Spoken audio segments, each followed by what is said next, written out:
The 5th of April, 1942. Gray dawn over the Indian Ocean southwest of Ceylon. 6 Japanese carriers Kaga, Soryu, Hiru Shiku, and Zuikaku drove eastward through cloud and spray, their decks vibrating under the rising snarl of engines. On Akagi's hangar deck, the air was thick with fuel fumes as pilots crowded around a map of Ceylon, certain that today's raid would cut the last sea artery linking Britain with India, the Middle East, and Australia. When the first waves launched toward Colombo, they imagined oil tanks torn open, cranes toppled, docks blazing, and convoys stranded for lack of safe harbors. Hours later, as smoke boiled over shattered tanks and wrecked aircraft at Colombo, signals from returning crews seemed to confirm the promise of a decisive blow. In the same operation, cruisers Dorsetshire and Cornwall sank under masked dive-bomber attacks. And in the days that followed, further strikes battered Trincomalee, deepening the conviction in Tokyo war rooms that an invisible wall now stretched across the Indian Ocean. Yet as reconnaissance planes fanned out and submarines listened to traffic afterward, a disturbing pattern appeared. Allied merchantmen still moved in columns across the horizon. Escorts still met them at planned rendezvous,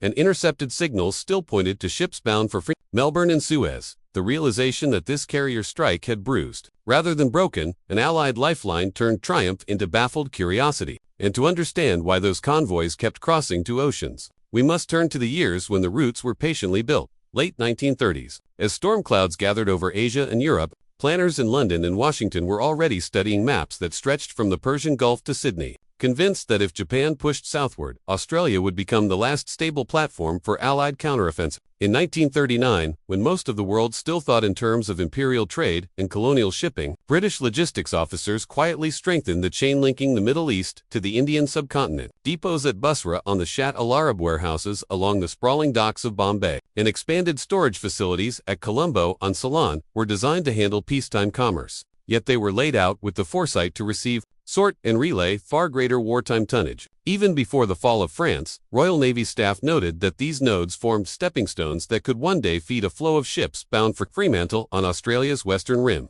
should the Pacific ever erupt. Across the Pacific, the United States still officially neutral wove its own routes. Regular commercial sailings from San Francisco to Honolulu, Pongo Pongo, and Sydney established predictable tracks that American merchant captains knew by heart. By 1940, the expansion of Pearl Harbor into a major naval base, with new dry docks, fuel tanks, and air patrols, signaled a strategic shift. The Pacific Fleet's relocation to Hawaii that same year placed heavy cruiser groups, destroyer divisions, and support ships astride the Central Ocean, and refueling points scattered across the mid-Pacific transformed what had once been long, uncertain passages into a sequence of manageable leaps. Japanese observers, accustomed to viewing Allied movements through the lens of colonial patterns, misread these developments as simple commercial maintenance rather than early war planning. By early 1941, American merchant tonnage was rising sharply, and the logistical groundwork, ports depots, tanker routes, escort protocols was nearly complete. After Pearl Harbor, these strands fused overnight into a two-ocean network capable of sustaining units withdrawing from Southeast Asia, while simultaneously sending new formations westward. To Japanese analysts, such a web appeared fragile, a structure that should collapse under concentrated carrier strikes. Yet when it did not, the revelation pointed toward the deeper technical mechanisms that allowed Allied convoys to function across distances once thought insurmountable, setting the stage for examining the systems behind their resilience.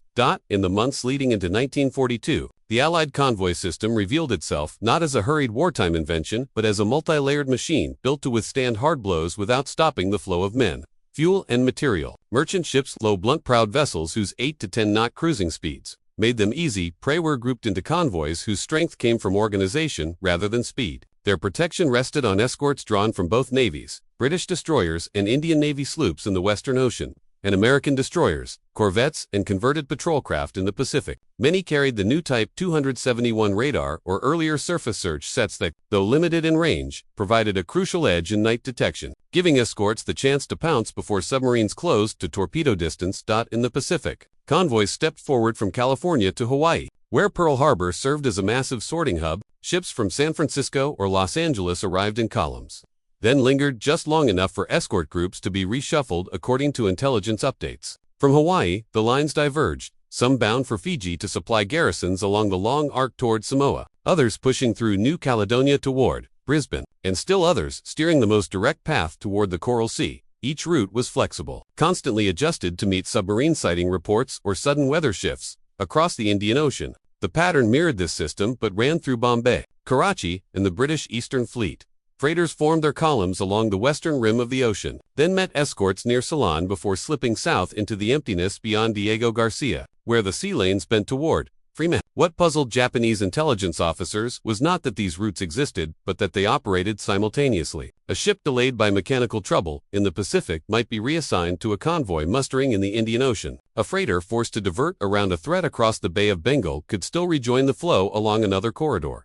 This Toshan redundancy, one lifeline flowing eastward, another westward, meant that no single raid, however powerful, could sever the connection to Australia. By late April 1942, as reports confirmed that American transports and marine units were still crossing the Pacific in strength, Japanese commanders were forced to acknowledge that the Indian Ocean raid had not delivered the shock they intended, and the next test of this convoy web would come with the first major American buildup in the South Pacific. The 7th of August, 1942, dawn, breaking over the steaming jungle ridges of Guadalcanal, brought the moment Japanese planners at Rabaul had dismissed as unlikely so early in the war. A full American amphibious assault delivered across the breadth of the Pacific, without the lifeline ever snapping. As the first reports from coastal observers reached the headquarters at Rabaul, staff officers traced the paths of the transports on their charts. Broad arcs curving from the southeast end were unsettled, to discover that the convoy supporting the 1st Marine Division had sailed Unbroken from Wellington, its holds packed with material that had itself arrived only weeks earlier from the United States. Submarines stationed from Wake to the approaches of the Solomons had failed to halt it,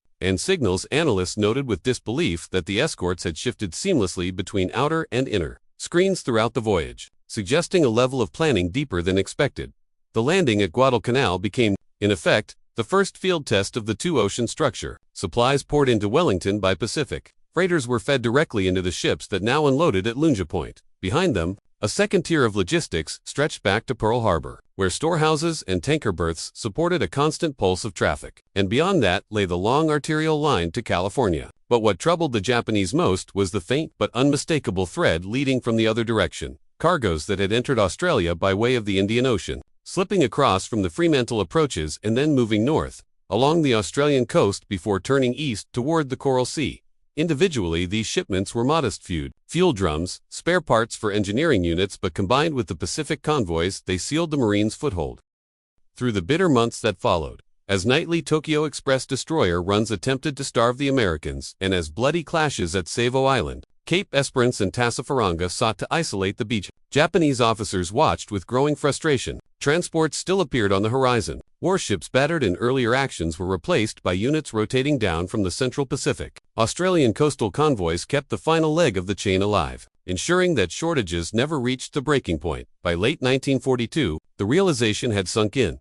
The Allied ability to draw supplies simultaneously from two oceans allowed their presence at Guadalcanal to endure, even under extreme pressure. It was the first incontrovertible proof that these long routes were not theoretical constructs but operational lifelines. And this unsettling fact pushed Japanese intelligence to probe, in far greater depth, how the Americans sustained such apparently inexhaustible shipping. By February 1943, inside the dim offices of the Naval General Staff in Tokyo, intelligence officers found themselves staring at reports that no longer fit the assumptions drilled into them since the late 1930s.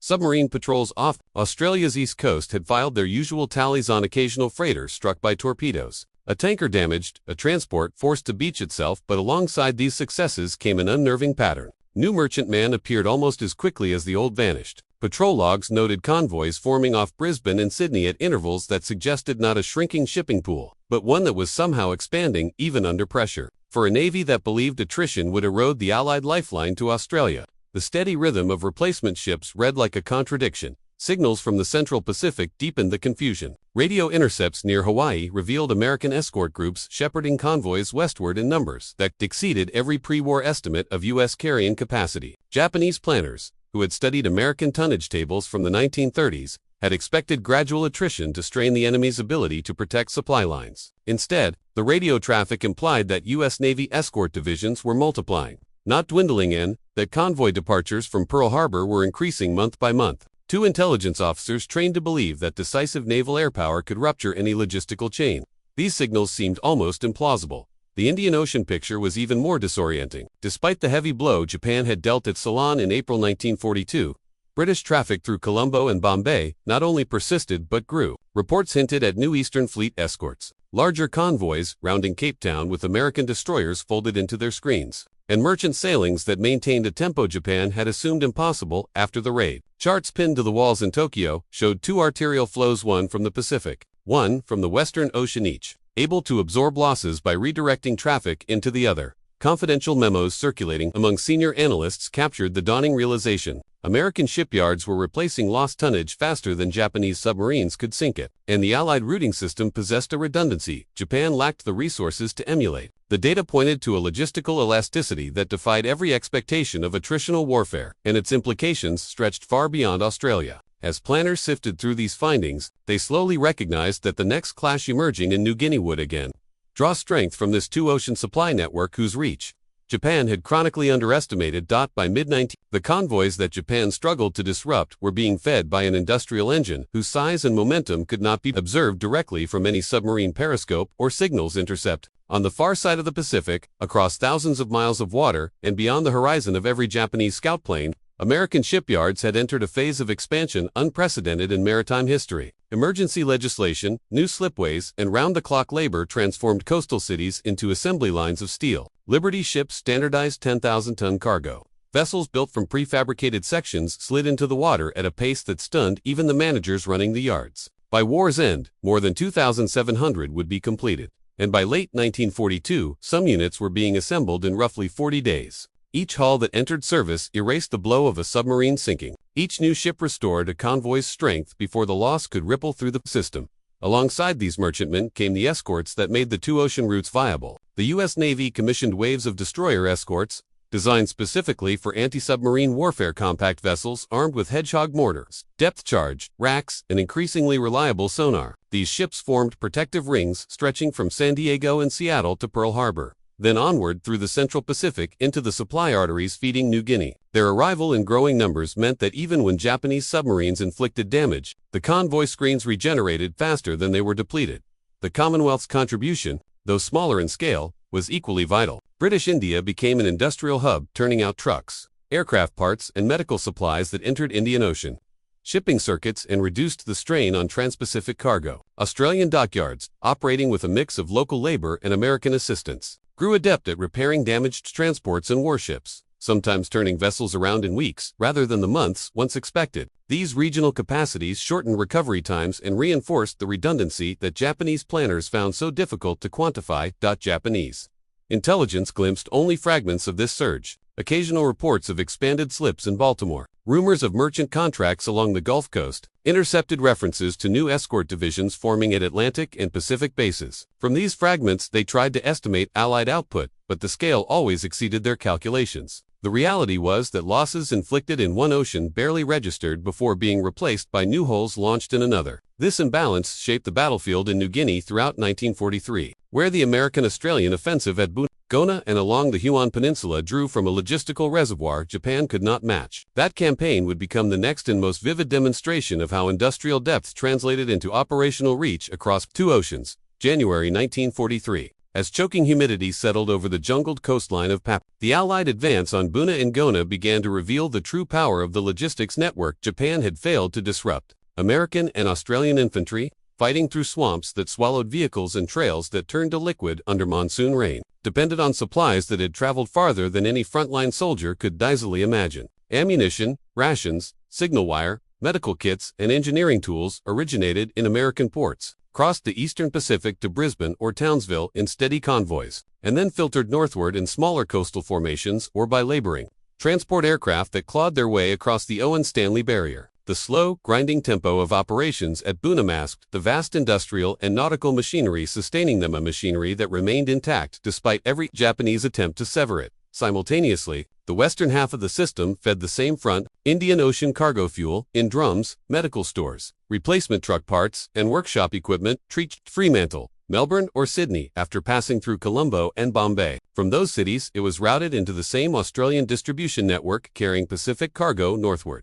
The convergence of these two streams produced a supply depth that Japanese officers at Rabaul had not anticipated. While their own forces at Lae and Salamaua struggled to receive barge convoys slipping along the coast or airdropped packets that often scattered in the canopy, Allied material flowed with a persistence that seemed immune to operational setbacks. Reports filed by Japanese liaison officers admitted that Allied forces fought with an abundance of stores, inconsistent with expected attrition, a phrasing that barely concealed growing alarm. The disparity widened as 1943 progressed. The capture of the Huon Peninsula, Finchafin, Saddleburg, and the coast, stretching toward Madang, showcased a logistical confidence the Japanese could not match. As Allied units pressed along the New Guinea shoreline, their rear areas rested upon dual foundations, trans-Pacific convoys replenishing American divisions, and the Indian Ocean network feeding fuel, medics and mechanical support into Australian ports. Engineers, supported by this uninterrupted flow, carved airstrips out of jungle ridges. Each new airfield shortened flight routes, multiplied bomber and transport options, and pushed the Japanese further onto the defensive.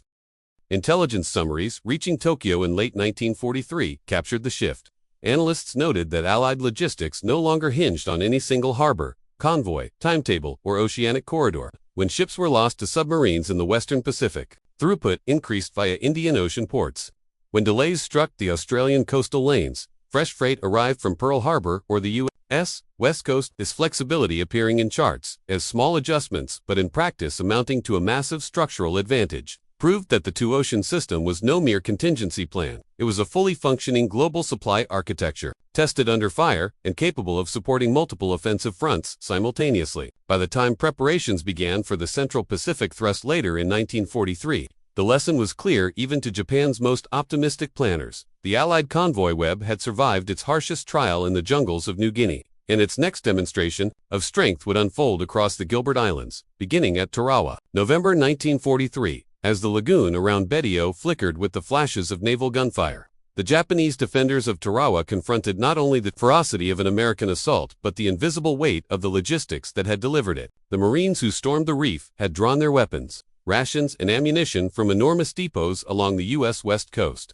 Depots that were replenished ceaselessly by merchant convoys, whose crossings had scarcely faltered since the first months of the war. Behind them stood months of accumulation at Pearl Harbor, where cargo streams from San Francisco, Los Angeles, and Seattle had filled warehouses, fuel tanks, and ordnance sheds in preparation for the Central Pacific push. Submarine patrols that sought to slow this tide had, by late 1943, achieved little more than scattered sinkings. The core of the two-ocean system had already grown too large to disrupt. Yet the supply flow that fed Tarawa did not originate solely in the east. Allied shipments through the Indian Ocean, British medical stores, American fuel, Commonwealth engineering equipment moved through Bombay, Colombo, and Fremantle, then into Australian ports where they entered the larger logistical pool. These stocks did not sail directly to Tarawa, but by supporting operations in New Guinea and the Solomons, they freed U.S. shipping for the Central Pacific assault. The result was a kind of global elasticity. Pressure applied in one theater was absorbed by resources drawn from another. The Marshall's Campaign in early 1944 magnified this advantage until it became unmistakable. U.S. carrier groups sweeping toward Kwajalein and Iniwak were trailed by fleets of oilers, whose tanks were filled by long-haul convoys stretching back to the West Coast and, indirectly, to Indian Ocean fuel streams routed into American stores. While Japanese forces attempted sporadic reinforcement flights and submarine sorties, their garrisons in the Marshalls remained effectively cut off. The Allies, by contrast, advanced with the assurance that tankers, freighters, and repair ships would appear whenever needed. In Tokyo, intelligence officers logging convoy movements noted a new and disquieting pattern. The frequency of American sailings increased even as Japan's own naval reach declined. What had once seemed a vulnerable reliance on long shipping now appeared as an unstoppable rhythm, a logistical heartbeat sustained by two oceans working in unison. The assault on Tarawa and the rapid conquest of the Marshalls thus marked the moment when Allied logistical superiority became operational momentum, driving Japanese planners to brace for the next Blatha invasion of the Marianas, where the scale of Allied shipping would exceed anything Japan had yet faced. June 1944. As the first assault waves pressed toward Saipin's beaches under a sky streaked with carrier aircraft, the Japanese defenders were not merely confronting an invasion force, they were witnessing the scale of an industrial and logistical avalanche no nation in the Pacific had ever faced. From the shoreline, observers reported ships in every direction, but the horizon told only part of the story. Each transport, oiler, and ammunition vessel had been fed by a supply chain that drew simultaneously from two oceans. Convoys, pouring westward from California and Pearl Harbor, and reinforcing cargo streams that had crossed the Indian Ocean before entering Australia's ports and freeing American tonnage for the Central Pacific offensive. The volume was so immense that even Allied planners had underestimated how many new hulls American shipyards would deliver in early 1944. Launches outpaced forecasts, swelling the logistical armada that now surrounded the Marianas. Two Japanese officers in Tokyo. The reports arriving from their submarine fleet were bleak. Boats sent to the paths of the convoy columns encountered dense escort screens, destroyers, destroyer escorts, and fast carriers roving ahead in hunter-killer groups. Individual sinkings no longer mattered. The convoys simply absorbed the losses and shifted routes with an ease born of overwhelming depth. And while this force gathered around Saipan and Tinian, Allied operations in New Guinea and the Central Pacific continued unabated. Japan's intelligence analysts struggled to reconcile these simultaneous offensives with their long-held belief that Allied logistics would fracture when stretched across multiple fronts. Instead, they saw the opposite. The two-ocean system had matured into a self-sustaining engine capable of projecting power wherever needed. The Battle of the Philippine Sea, fought in the midst of the Saipan campaign, drove the point home with brutal clarity. Japan's carrier air groups, once feared across the Pacific, were swept aside in what Allied airmen would later call the Great Marianas Turkey Shoot. The destruction of Japan's trained aviators meant that even the hope of slowing American convoys with massed airstrike tactics had vanished. In the aftermath, Japanese commanders recognized that they no longer possessed the means to impose a strategic pause on Allied logistics. With the Marianas in American hands, a new reality settled over Tokyo. The Allies could now deliver sustained bombardment and invasion forces directly toward the Philippines, and, beyond them, the Japanese home islands. The two-ocean supply web had grown from a lifeline into a highway, and its unstoppable momentum marked the beginning of the next and most consequential phase of the war.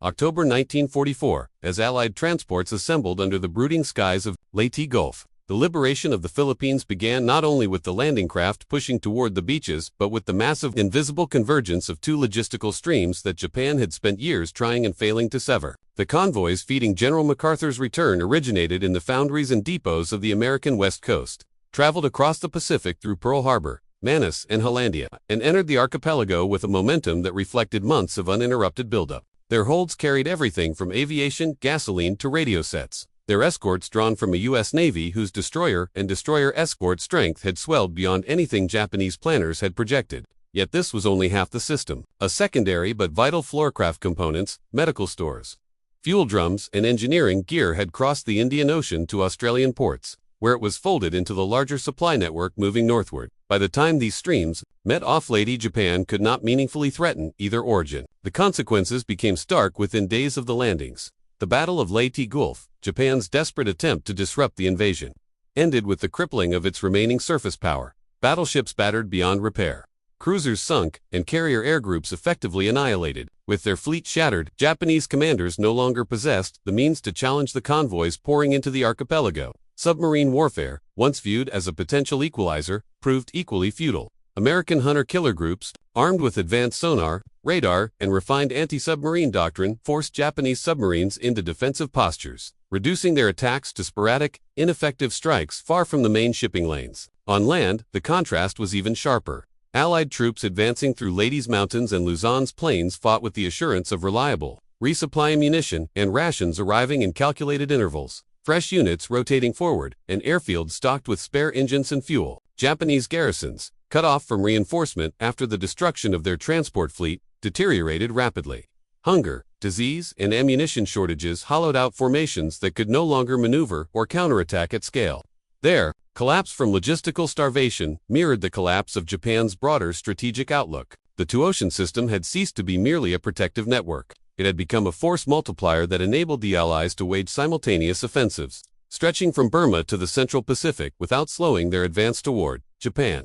By early 1945, as planning intensified for Okinawa and the possible invasion of the home islands, the logistical machinery only accelerated. The question confronting Allied planners was no longer whether the two-ocean system could support the coming campaigns. It had already proven itself from Guadalcanal to the Marianas, but how it would adapt to the unprecedented demands and casualties anticipated in the final, grimmest phase of the war. Late 1944, as the first winter storms swept across the Philippine Sea, the Allies confronted a reminder that even the most powerful logistics network ever assembled could be humbled by forces indifferent to strategy or planning.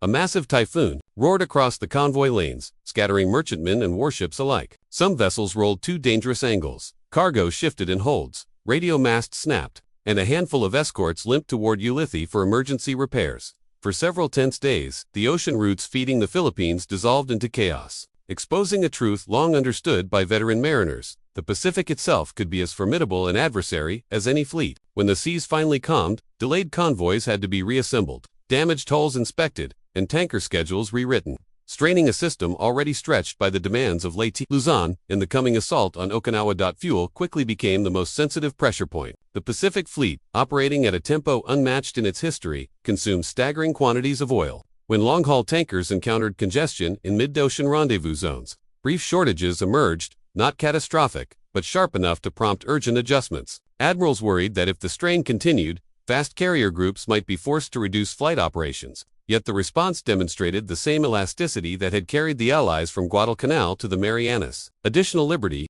ships were stripped down and converted into auxiliary tankers. Routing officers in Pearl Harbor and Brisbane shifted meeting points southward to avoid late-season storms. Repair yards in Australia and Hawaii worked around the clock, pushing damaged ships back into service before bottlenecks could build. 2 Japanese analysts poring over fragmentary intelligence. These adaptations appeared effortless, almost automatic. Intercepts showed convoys delayed by storms but never canceled. Tankers lost to grounding replaced by new hulls within weeks. And escort groups reconstituted with a speed entirely beyond Japan's shrinking industrial and naval capacity. Confidential reports circulated in Tokyo, noted with resignation that disruptions alter tempo but not strength, a phrase that captured the grim realization. Spreading through the Naval General Staff, Japan no longer possessed the means to impose a pause natural or military and allied supply. By early 1945, the lessons of these months were clear. 2 oceans could strain the Allied system, but they could not break it.